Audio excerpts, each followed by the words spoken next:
Pour aborder la théorie de l'évolution des organismes vivants, commençons par observer le renouvellement des espèces et des groupes au cours du temps.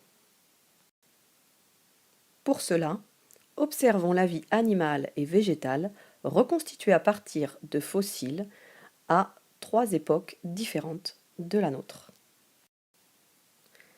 Commençons par l'époque du Cambrien, de moins 540 à moins 500 millions d'années. La vie se trouve dans la mer. On observe un tapis d'éponges. On vient de voir passer Marella. Là, une espèce de trilobite. Ici, Picaya, notre ancêtre de vertébrés. Ici, Wiwaxia. Et enfin, Opabinia. Voilà quelques éléments de la faune du Cambrien. Nous sommes maintenant au Carbonifère, de moins 360 à moins 295 millions d'années. La vie s'est développée entre-temps sur Terre, et nous allons en voir un exemple.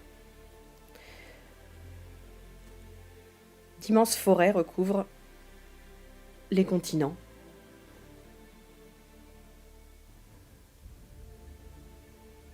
Arthropleura, un immense mille-pattes d'environ 2 mètres.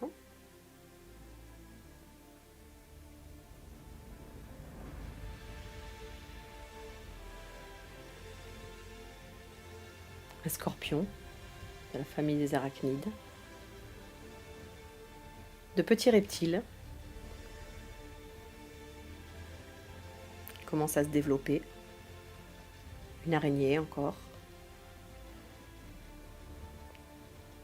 De la taille de notre petit reptile. Et les forêts d'arbres fougères, immenses, allant jusqu'à 50 mètres de haut. Et une libellule monumentale, Meganeura, avec une envergure de 70 cm. Pour finir, observons la faune du Crétacé, de moins 135 à moins 65 millions d'années. Nous voilà de retour dans le monde marin.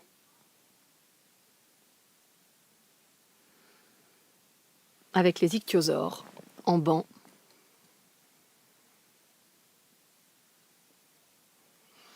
Et au-dessus des mers, des reptiles volants. D'immenses élasmosaures avec les ammonites. Et pour finir, le prédateur des mers du Crétacé, le mosasaure, un requin qui passe par là. Énorme reptile. On voit donc bien que les faunes de ces 3 époques sont très différentes les unes des autres et que les espèces qui y existent ne sont pas les mêmes. On en déduit donc que les espèces apparaissent puis disparaissent. Il en est de même des groupes.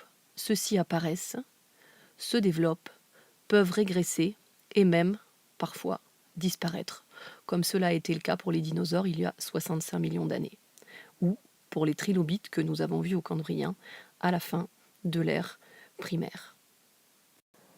Ce renouvellement des espèces au sein des groupes et le renouvellement même parfois des groupes eux-mêmes montrent bien cette notion d'évolution de la vie au cours du temps.